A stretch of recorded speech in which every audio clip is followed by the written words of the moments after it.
Assalamu alaikum, everybody. Welcome to our third lecture on the course Design and Analysis of Algorithms. The lecture is titled Divide and Conquer. Divide and conquer is actually an algorithm design technique which is not entirely new to us. In fact, all the recursive methods that we learned how to design in the data structure course are examples of divide and conquer approach to algorithm design. However, what is probably more important in this course, as far as this topic is concerned, is learning how to analyze such kind of algorithms. As you're going to see, their analysis is slightly different from other algorithms that involves just loops and other statements. So anyway, these are the list of topics we will cover in this lecture. First, we will answer the question, what is divide and conquer? I believe I've already said that, but we will look at it more closely. And then we'll take an example, a very common example of an algorithm that employs this technique is the merge sort algorithm. So we'll look at the merge sort algorithm, concentrate more closely on the merge aspect of the algorithm, because actually it is the merge part that is doing most of the work in the merge sort algorithm. We will look at the correctness of the merge, analyze the merge, that is the merge aspect of the algorithm, and then look at the whole algorithm as a whole, analyze the merge sort algorithm. Now, to analyze the merge sort, which is actually a recursive method, one way to do that is to use what is called a recursive tree. So look at the recursive tree of the merge sort, which will help us to analyze it and identify what is going to be its running time. And that will be the end of the lecture. We will, as usual, end with a set of exercises which I will encourage you to solve. So let's get started. What is divide and conquer? Divide and conquer is a very popular algorithm design technique that generally uses recursion to solve a problem. It involves three main steps. The divide part. So this divides the problem into sub-problems that are similar to the original problem but smaller in size. So once you divide the problem, the next step is to conquer the sub-problems by solving them. And you do that recursively. What does that mean? It means even the sub-problem now, if you take one sub-problem, you're going to again divide it into more sub-problems, solve those sub-problems, and then merge them together to obtain the original solution. So you're going to keep doing that recursively until actually you reach a state where the sub-problem is trivial to solve, and then you will solve it and then try to do the combine part. Now the combine is where we take the solutions to the individual sub-problems, combine them together to solve the original problem. So these are the steps involved in divide and conquer. Divide the problem into sub-problems. Conquer the sub-problems, meaning solve them, and you do that recursively. Once you do that, then now combine the solution of the sub-problems to form the solution of the original problem.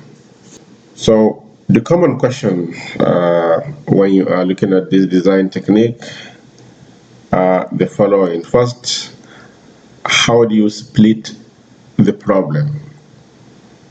Okay, some problems can easily be divided, for example, into two or nearly equal parts. Some may require just dividing into very small part, maybe just having one element, and the other part will contain the rest of the data. This is in fact what we were doing mostly in the data structure course. If you look at algorithms, for example, like factorial, to find the factorial of n, we normally say, okay, let me find the factorial of n minus 1.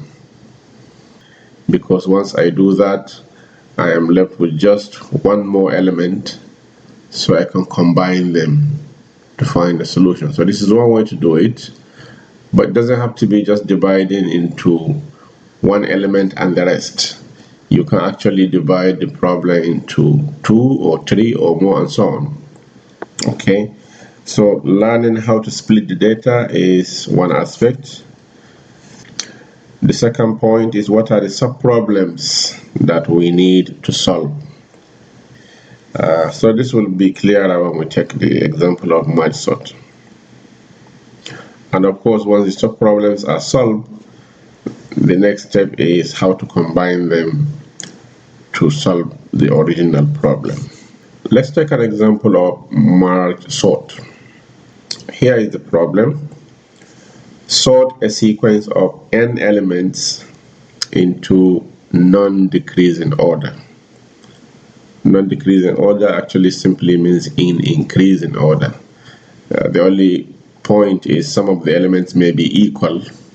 Mathematicians like to be precise in their definition, so they don't want to say in increasing order, because it's not always that the element will increase from one step to the next. They may actually be equal. So what is the divide aspect of this problem? Divide the n element sequence to be sorted into two subsequences, each of size n over 2 elements. So this is how we're going to do it. We have n elements to sort. So instead of trying to sort them all at the same time, we say no, we're going to divide these n elements into two subsequences, each of size n over 2 elements. Then we conquer these subproblems, meaning we sort the two subproblems, but we're going to do that recursively using the same merge sort algorithm. What that means is each of these two subsequences, we're going to again divide it into two, and then divide again the resulting subsequence into two. We keep dividing until we reach a point where the sequence contains actually just one element. Well, if it is only one element, it is already sorted, so we will have automatically conquered that small subsequence. And then we now start doing the combine part. So combine will merge two sorted subsequences to produce the sorted sequence. That is the original sequence. So this is the approach we're going to follow. The main thing is we will be splitting the list into two. Okay, the rest I believe are all familiar to us, but let's take an example to make this idea concrete. So suppose we have this sequence of random integer values. If you count, there are 1, 2, 3, 4, 5, 6, 7, 8. We want to sort this sequence using the merge sort algorithm. So according to what we just saw in the last slide, what we do is we split this sequence into two. So since there are 8, we're going to have two parts. One sequence of 4 elements and another sequence of 4 elements. So we're going to try and solve this sequence of 4 elements. But we're going to do that following the same approach, meaning we're going to do it recursively. And therefore, we're going to again split this sequence of 4 elements into 2 nearly equal parts. I say nearly because if they are not even, you may not have exact equal number. One will be just one more than the other. So we divide this first sequence into 2, and we repeat the same thing for the other sequence. So 18 and 26 will be divided now into a sequence of just one element, 18, and another one element, which is 26.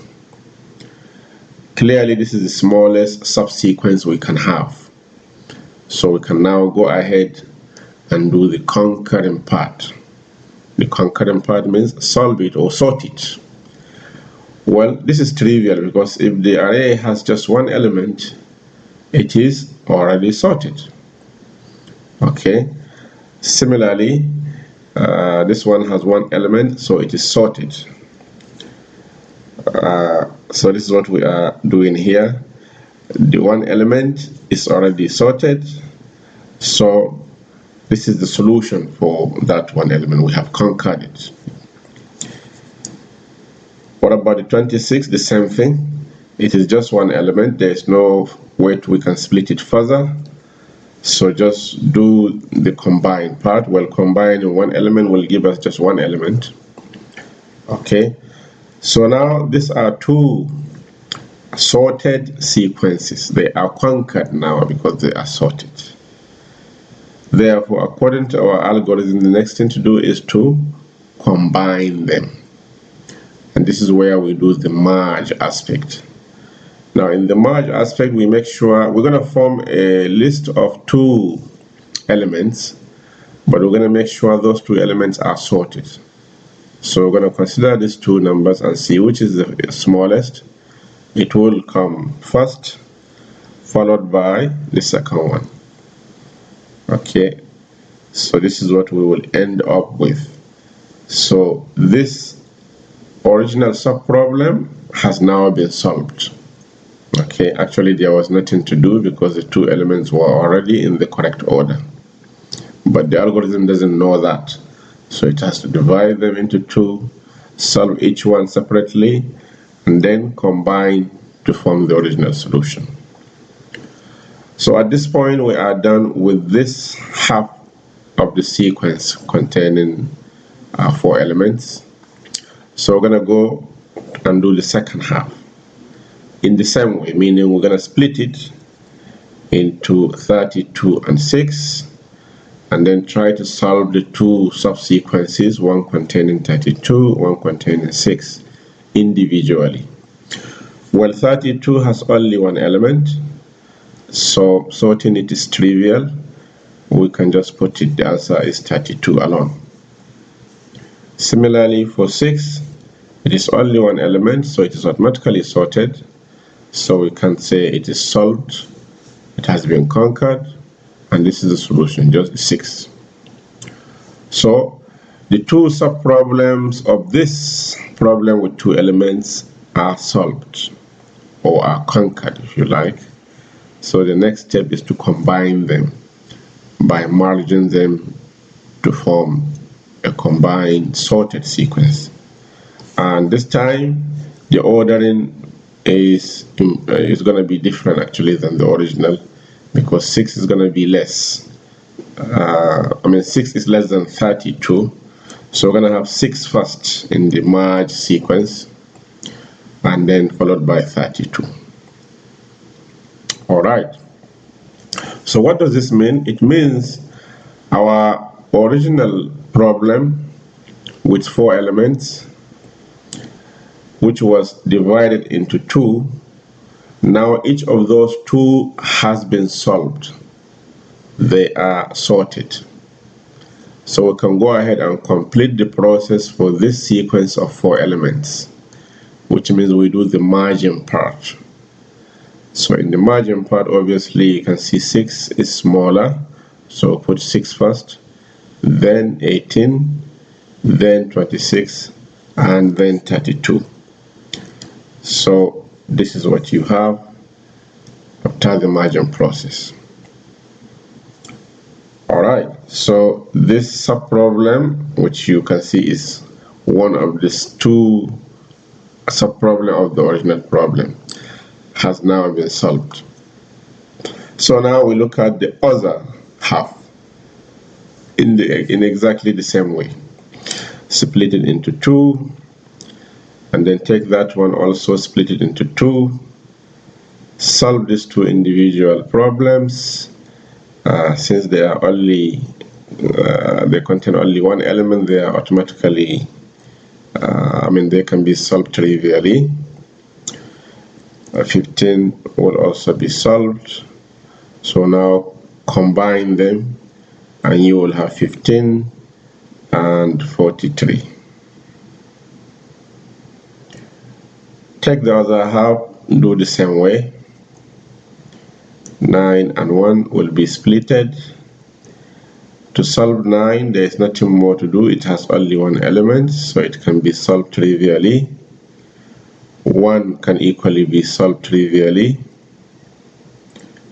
And now we merge the two solutions to obtain the solution to the other list containing the two elements 1 and 9. So the answer is going to be 1, 9 after the merging. Good. So again, at this point, the two subproblems for this one containing 4 elements have been solved.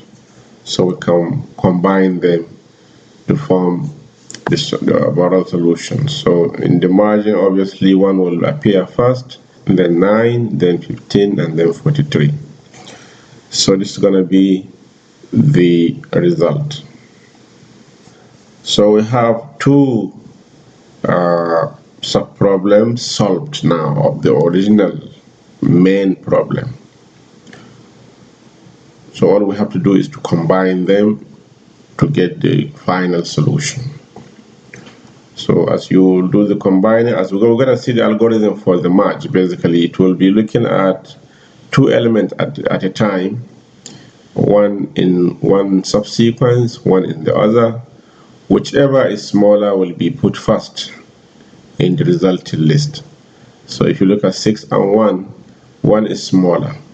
So you take 1 here and move your pointer to this element, 9. Then you're going to compare 6 and 9, which is smaller. Well, 6 is smaller.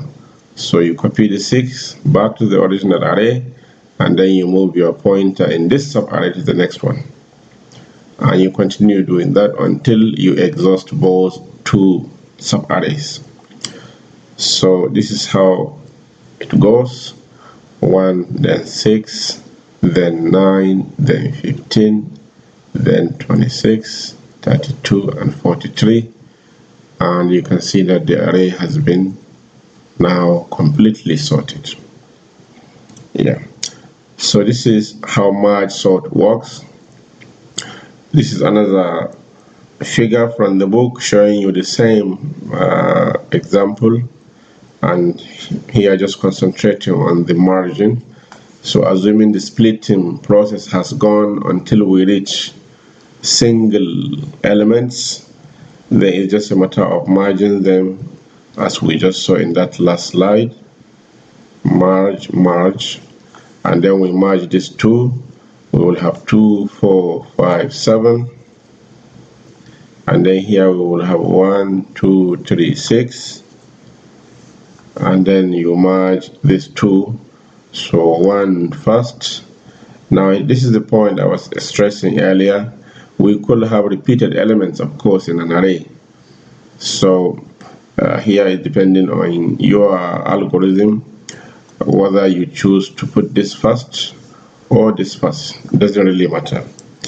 So this is what we will end up with: 1, 2, 2, 3, 4, 5, 6, 7.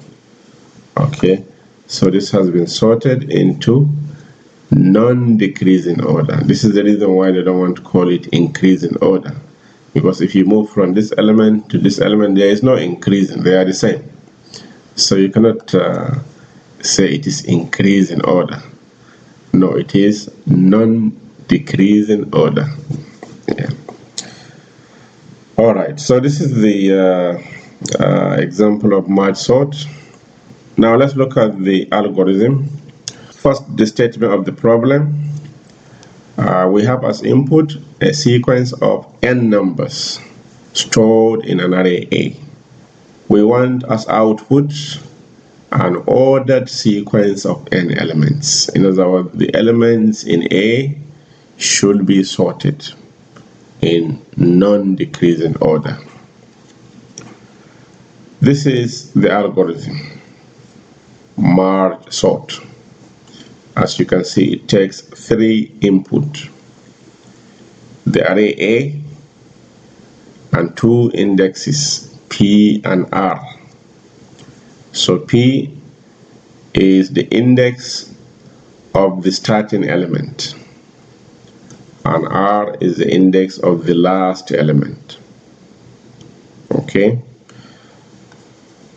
so here is how it goes. First, it checks if P is less than R, then it will continue. The starting index must be less than, strictly less than the stopping index.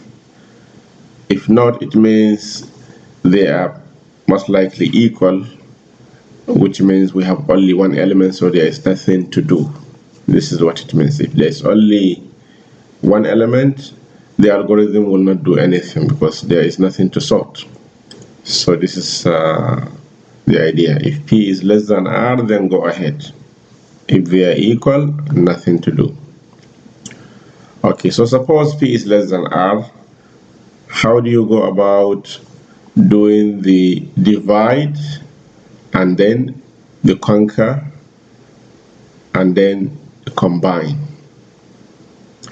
Okay, so to do the divide, first we compute the index of the middle element or nearly middle element, because if the elements are odd, you may not actually be able to get an exact middle. So, but anyway, we are saying here Q becomes the floor of P plus R over 2. Just to show you how this Q is computed, suppose you have an array of size 10, so that the index is from 1 until 10. All right, then all we are saying here is Q is going to be computed as 1 plus 10 all over 2, and then you're going to take the floor. So this is obviously going to be 11 over 2, which is 5.5, and then you take the floor. So the floor of 5.5 obviously is 5. So the value of Q is going to be 5. And therefore, if you like, let's delete this thing. So the value of Q is going to be 5. So we have 5 here as our Q. So having decided the point of division, we are now going to do the same merge sort, but this time on a smaller range. The same array, but starting from P until Q, meaning from 1 to 5. Sort this range using the same merge sort procedure. Merge sort the second half from Q plus 1, meaning from 6. So solve these two problems. After you solve them, now do the merge. So the margin, we're going to explain the margin procedure next. It actually takes the 3 parameters: A, the array, P, which is 1, Q, which is 5, and R, which is 10. We will see how it works in a moment. But the key point here is this merge sort on the subarray is being called recursively. You see, the same method we are calling merge sort, merge sort. Therefore, when we come in second time, we are going to follow exactly the same process, only that this time the values of P and Q have changed. So for example, if you call the method with this second half, it means your P is now 6 and your Q and your R is 10. Alright, so P is 6 and R is 10. The question is, what is going to be Q? Well, Q is P plus R, so 6 plus 10, which is 16, divided by 2. 16 divided by 2 is 8, and the floor of 8 is 8, because 8 is already an integer. Alright, so we will do another call, merge sort from P to Q, so meaning from 6 to 8. And another call from Q plus 1 to 10, so meaning from 9 until 10, and so on. So this is the idea. When we say solve the sub-problem, we say solve it recursively, so meaning we have to follow the same process. So in other words, this subdivision actually is going to continue until we reach single elements, where we will not have to do the recursive call. We will just go and complete the merge part. Okay, this is the idea, because as we remember in recursion, once we make this call, then the other two calls are suspended until this recursion stops, and then it will look at the other one, keep doing the call until the recursion stops. So really we will never have to do the merge until both the two subproblems are solved. Then we will do the merging, as I demonstrated in that screen earlier. Okay, so I hope this gives you an idea of what the merge sort is doing. Okay, the first initial call, when you call the method the first time, obviously the value of P will be 1, and the value of R will be n. Now the values will then be changing as you make different recursive calls until the problem is solved. So this is the merge sort. We shall come back to it later to do the analysis of the entire method or the algorithm. But for now, we're going to concentrate on the merge part, because that seems to be doing the most work. Okay. So let's look at the merge algorithm. This is the algorithm for the merge part. As you can see, it takes as input the two sub-arrays, but of course we are doing all of this in C2 as it is called, meaning we don't really create new arrays. It's the same array. The only thing is we are specifying the index P of the starting point of the first subset, Q of the ending point of the first subset.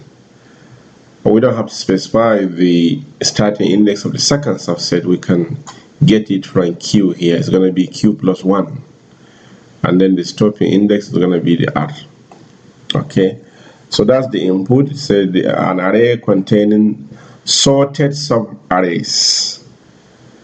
The sub-array from P to Q is sorted. The sub-array from Q plus 1 until R is sorted. Now what we want is a merge sorted array from P until R. This is the target. So this is how we go about it. First, we compute the size of each subset.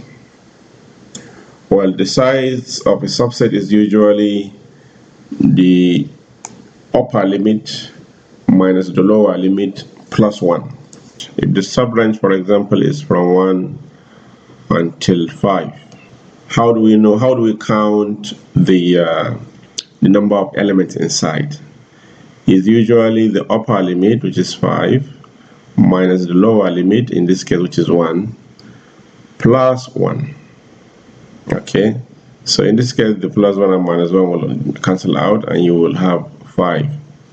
So, but what about the other case? For example, if it is from 6 to 10, will the formula last minus first plus 1, will it give us the total number of elements? Let's see. So last is 10 minus first is 6, okay, plus 1.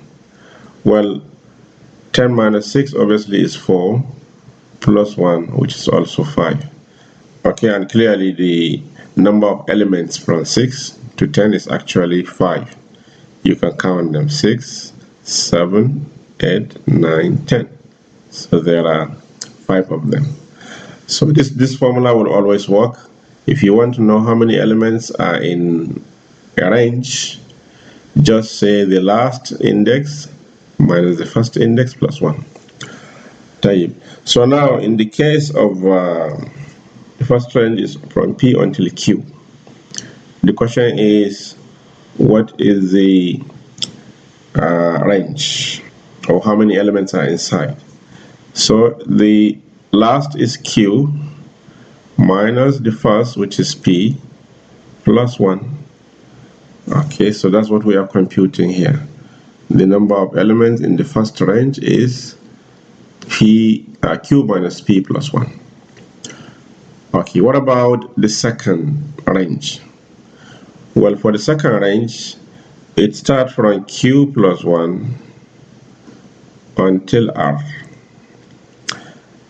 So following the same formula, last is R minus the first, which is Q plus 1, plus 1. So obviously this is R minus Q minus 1 plus 1. So the minus 1 and plus 1 will cancel out, and you are left with R minus Q. So this is how we get this number. Okay, so we computed the number of elements in each of the sub-range. Next, we create two temporary arrays, L and R. We're actually going to copy the elements from array A to these temporary arrays before we merge them back to the original array A. So we create an array L of size n1 plus 1. So you can see here the range is from 1 until n1 plus 1.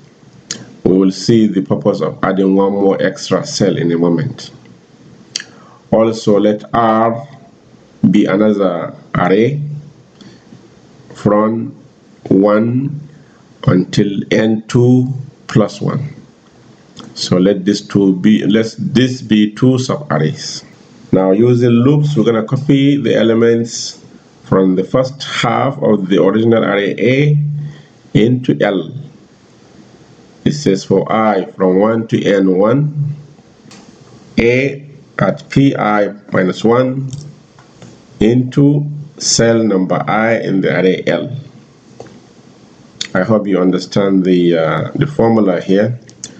Remember, the elements in the first half of the array are from P until Q. So the first element is obviously the element at P. So if you are using control variable I, when I is 1, we want the index here to be just P. So just 1 minus 1, which is 0. So basically this will give you the element at P. So copy the element at P to cell number I, cell number 1 in the array L. Increment your I to 2. So what we want is the element at P plus 1. Okay, so let's see if this will give us P plus 1. I is 2 minus 1 is going to be 1. So obviously it is correct. P plus 1. Copy that to cell number 2 in the array L, and so on. I hope you understand the formula. So this first for loop we'll copy all the elements of the first half of array A into the temporary array L. There will still be one more cell that has not been filled. We will take care of that in a moment. Now do the same thing with the second half of the array. So vary another variable j from 1 until n2, copying the elements from the second half into the array R. So here the formula is more simpler. We will simply be saying q plus j. So for example, when j is 1, q, remember, is the index just before the starting index of the second half of array A. When our array was from 1 to 10, we computed q to be 5. But q actually is not the index, it's not the first index of the second array, it's from q plus 1. So actually it's from 6 until 10. So what we are saying is, if q is 5, the first element is going to be just that q plus 1. And j here is 1. So we're going to have q plus 1, which is 6. So copy that element into the first element of the right array R. When j is 2, we're going to copy the second one, which is going to be the one at index 7 here. 5 plus 2 will give us 7. And so on. So this is the correct formula to reach the elements of the second half of the array. So copy them into this temporary array R. What about our two extra cells in each of these arrays L and R? We're going to copy a very large number inside. Here we're just calling it infinity. We know, of course, in terms of computer data elements, we cannot have infinity. So this is implementation issue. When you come to implementation, you can use the biggest integer you can have. But here we will just say infinity. So put infinity in the extra cell of L, and the same thing in the extra cell of the array R. This is actually going to be used as sentinel. They will help us to make the algorithm of the margin easier. So now we have completed copying the elements from these two subsets of the array A into these two arrays L and R. Next, we're going to do the actual margin. The margin process requires a loop, and it's going to use two indexes, I and j. So we have reset I back to 1 and j back to 1. And we're going to need another index k, which we will use for the loop. So here it says for k from p, the starting index of the original array, until r, the last index of the original array. So k will run from p until r. From 1 to 10, for example, in our example here of array from 1 to 10, even though the subranges are from 1 to 5 and from 6 to 10, our loop here is going to start from 1 until 10, from P until R. Alright, so what do? We check if the elements at I in array L is less than the element at J in array R. We're going to actually be using in three control variables. K is for the main loop. I is going to be used to traverse the first half, and J is going to be used to traverse the second half. So obviously initially both I and J are 1. Now remember, the array L and R, they are actually now different arrays than the original array. So maybe it's better to say this is now from 1 to 5, and R is also from 1 to 5. because we copy the data from the original array into these two sub-arrays. So the I is going over this array L, and the J is being used to go over this array R. So what we are asking now is the element at I. Initially both I and J are 1.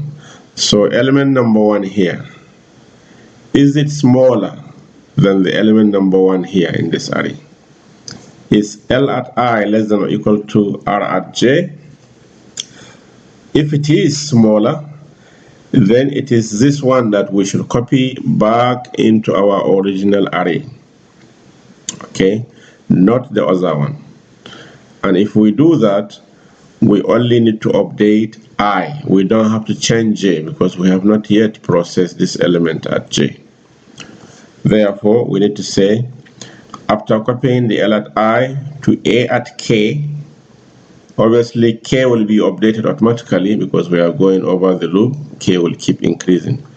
But for the I, we need to increment it ourselves. So we'll say I equal to I plus 1. This is in case the element in the array L is smaller. What if it is bigger? Then we do the opposite. We're going to copy the element from array R back to the original array A. In that case, we only need to update the J. So J becomes J plus 1. This is basically the merge algorithm. So just to emphasize, the reason why we have this infinities being stored at the end of the array L and R is so that the algorithm is simplified. If we don't do that, each step we have to be checking, have we exhausted one of the array or not? But with this, we don't have to be checking. You will see what I mean when we take an example to see how this works. Okay, so that's what is being said here. The sentinels are used to avoid having to check if either subarray is fully copied at each step or not.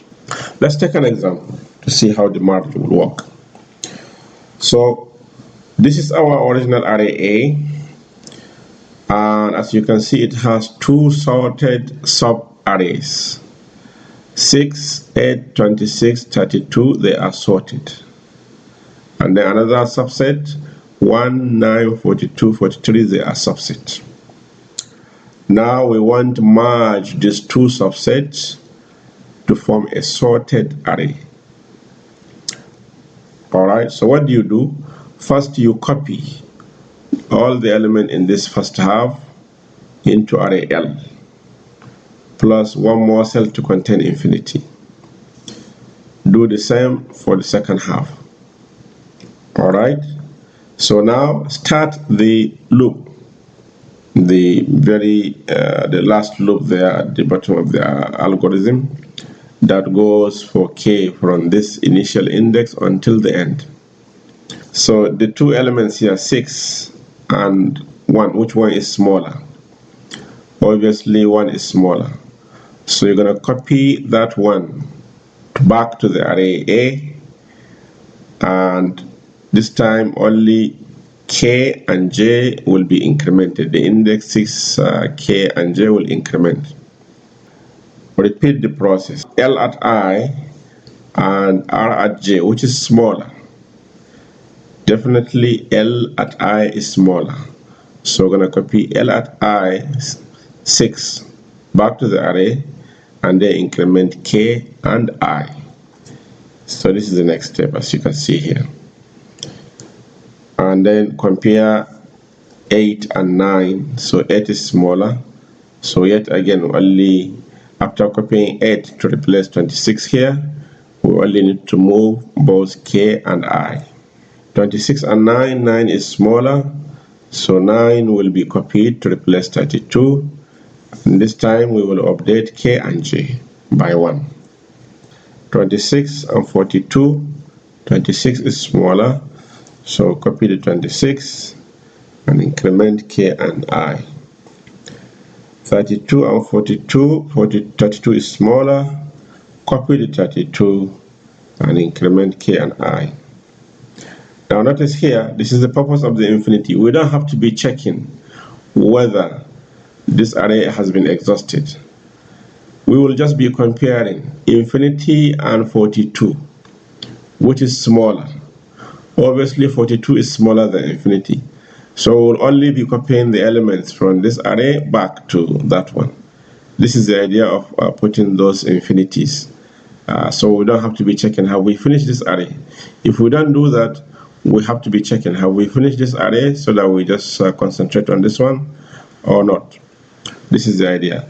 So obviously infinity and 42 is smaller, so copy the 42 and move k and j. Again, 43 and infinity, which is smaller, 43 is smaller, so 43 will be copied and we increment k and j. At this point, the loop automatically stops because the k has reached its last value. Remember, the loop is for k from the initial value until the last value. Well, we have reached the last value, so the loop will automatically stop. This is the idea of the merge algorithm. Again, these figures are from the book, showing us the same process, 8 steps. Maybe this will help us when we come to check the correctness in a moment. So the same process that I have just explained, each time we'll be checking the element at L at I and R at J, and whichever is smaller, it is the one we will copy back to the original array, and in that case we will move J and K by 1. So K will now be pointing to 7, J will be pointing to 3, and so on and so forth until we finish all the 2 sub-arrays, until we copied both of them back to the original array, and then the algorithm will stop.